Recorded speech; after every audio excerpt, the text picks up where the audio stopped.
Hey everyone, it's Charlene here, and I am back this week to show you how to do die cut inlay the easy way. You can see here I am coming in with my die cutting machine, and I am using this amazing new background die, which is the Shamrock background die, and it is going to cut out all of those small little shamrocks, and I'm going to show you how to do die cut inlay with them. I know it sounds crazy, there's a ton of them, but I'm going to show you some tips and tricks to make it way easier. So once you are done cutting that out, what you're going to do is you are going to use a piece of low tack tape. Now this is 4-inch tape, which makes it so much easier for these types of projects, and I'll link down below to everything that I'm using today in case you have any questions. So now all you have to do is pop out all of those pieces as you peel the main part away from the tape. This is going to make inlaying the shamrocks so much easier because you're going to see when you're going in with the other piece that you're going to inlay to, you'll be able to see exactly where they need to go. And it makes the process much faster than having them all spread out on your desk and trying to find where each one of those tiny little shamrocks go. Now I'm using some glitter paper here, which is a little thinner, so it does make it a little bit harder to get those pieces out because it kind of has like a plasticky coating on it.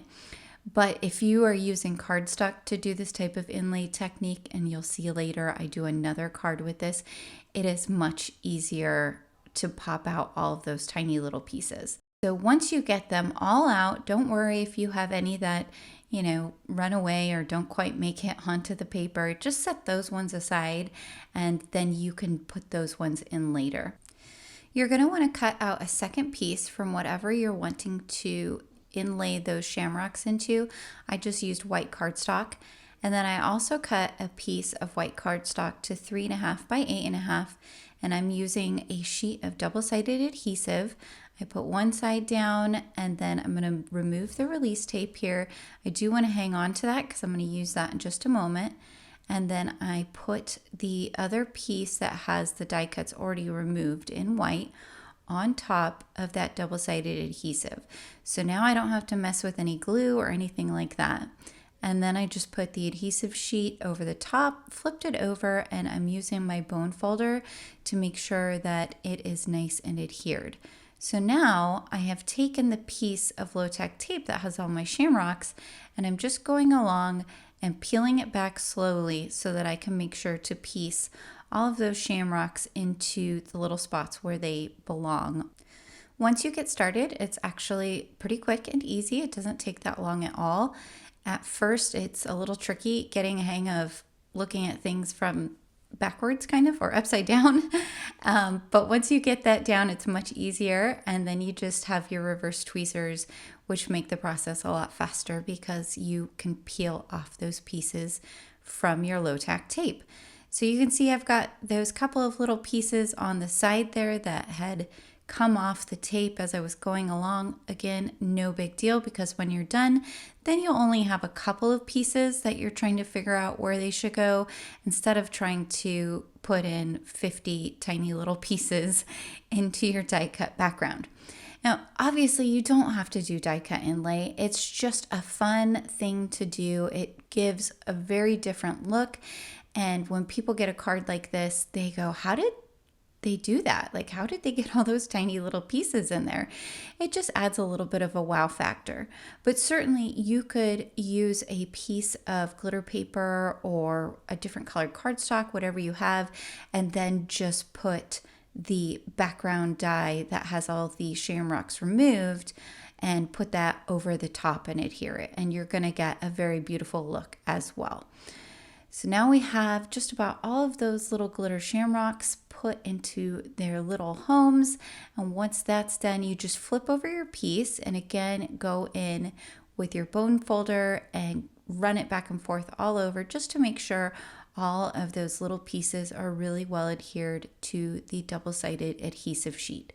That double-sided adhesive sheet makes things so much easier because you're not going in and having to dot each tiny little spot where you're trying to inlay your tiny shamrocks. It just makes the process so much faster.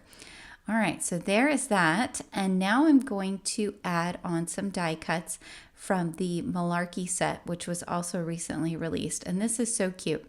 I love these giant letters that spell Malarkey. It's just fun. I went ahead and cut it out twice in black, and then I layered it up. That's just going to give it a little bit of dimension on the top of the card. And then it comes also with this hat and the little tie that goes around the hat, as well as the buckle. So I cut those out in green and kind of a brownish color, and then the buckle in gold. And I cut a second piece of the hat in black because I'm going to use that as kind of an offset shadow. I find that that helps a lot when you're trying to draw attention to a die cut piece. Is just cut out a little shadow. It's the same thing, but then you just offset it slightly and it's gonna draw your eye to that image. So once I get that how I like it, I'm gonna go ahead and glue those together, and then I'm going to pick where I want to put everything on my card and get it on there. You could add more stuff to this. I really wanted the background to stand out, so I didn't add any more bling because I already had kind of that sparkly glitter paper that I had used for the Shamrocks, so I just left it as is. But you could add sequins, or you could add like liquid pearls or anything in order to add a little bit more bling if you wanted to add some. I am going to pop up the hat here, and I'm just using some adhesive foam squares, and I just want to make sure that I have good coverage everywhere because I don't want my little hat to get smashed if it goes through the mail or something like that. And then I think this is so fun. You make the word Malarkey wear the little leprechaun hat, and it's just really fun and joyful and playful. And I think you could send this to pretty much anyone and they would get a kick out of it. So definitely check everything out. Like I said, everything will be down below in the description. This is a really awesome release for St. Patrick's Day, and I've been having so much fun making cards with these. So getting the release paper off of there, and then I'll just put a little bit of liquid glue. This is a tip. This gives you just a little bit of time to wiggle around your piece, so that way you can get it in exactly the right spot you want before you commit.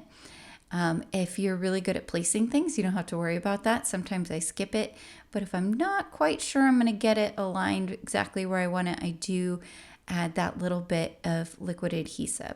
So this is going on a Slimline card base that I've cut out, which is, you start out with a piece that is 7 inches by 8.5 inches, and then you score it at 3.5 inches along the side that is 7 inches.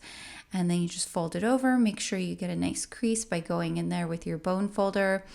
What a handy tool. I used to try and do that by hand, and it would take forever. So using some liquid glue here, and I'm just going to adhere my panel with all of my die cuts onto the front of the card, and that is going to essentially complete the card. I like to use my Score Buddy when I am trying to line up full panels like this together. It makes it so much faster and easier. You just put it in the corner and press it down.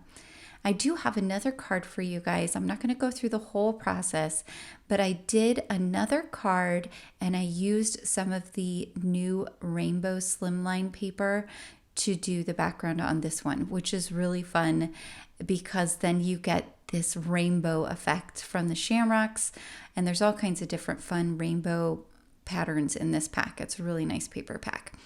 And I'm going to go ahead for this card, and I'm going to stamp out using the St. Paddy's stamp set that was also released, and it has all these fun little sentiments that you can kind of put together and mix and match to make your own sentiment. And I decided to have this say bring on the shenanigans because I thought that was fun. And then just using my quick strips that I use all the time, I cut that out. And off camera, I stamped and Copic colored one of the cute little leprechauns from the set. And so I'm going to put him on this card as well. And then I did something which was really fun using one of the new confetti mixes that I just love. I went ahead and filled up the little pot with the confetti mix just by gluing it in the areas that it looked like the gold should be. And I put a couple of little pieces spilling out, and I think it looks really cool. But now this is another tip. I don't do well with these little foam strips. I end up getting them stuck to myself and everything where they're not supposed to go. I don't know if that happens to you guys. But I like to take my sentiment and lay it down so I know exactly where to cut. And then I cut with my craft knife. And then I go in and I actually adhere my sentiment right there onto the foam adhesive strips, and then I can peel that away from the release paper. So then I'm not fumbling around with a bunch of tiny little strips trying to get them onto whatever I'm trying to adhere to my project. It makes things so much easier for me. But I'm going to have this kind of come off of the little pot of gold there. So I added some liquid adhesive on the end so that way it will glue onto the pot, but then on the other side it has the foam strips to support it. So that's gonna finish off this second card. I really like them both. Let me know down in the comments which one you guys prefer. I think they're both so fun. Here you can get kind of a close-up shot there of that confetti. That would look so awesome in a shaker card. All right, guys, well, here are my 2 finished cards. I'm really happy with how they came out. I hope you guys will check out this new release. It's really awesome. And also head on over to our Whimsy Stamps Facebook inspiration group. There are so many talented people on the design team, and they post all of their projects there. And then the community is wonderful as well. So helpful, and everyone just has a great time. You can also find us over on Facebook, Pinterest, and Instagram to subscribe. That's it, guys. Have a crafty day. Bye-bye.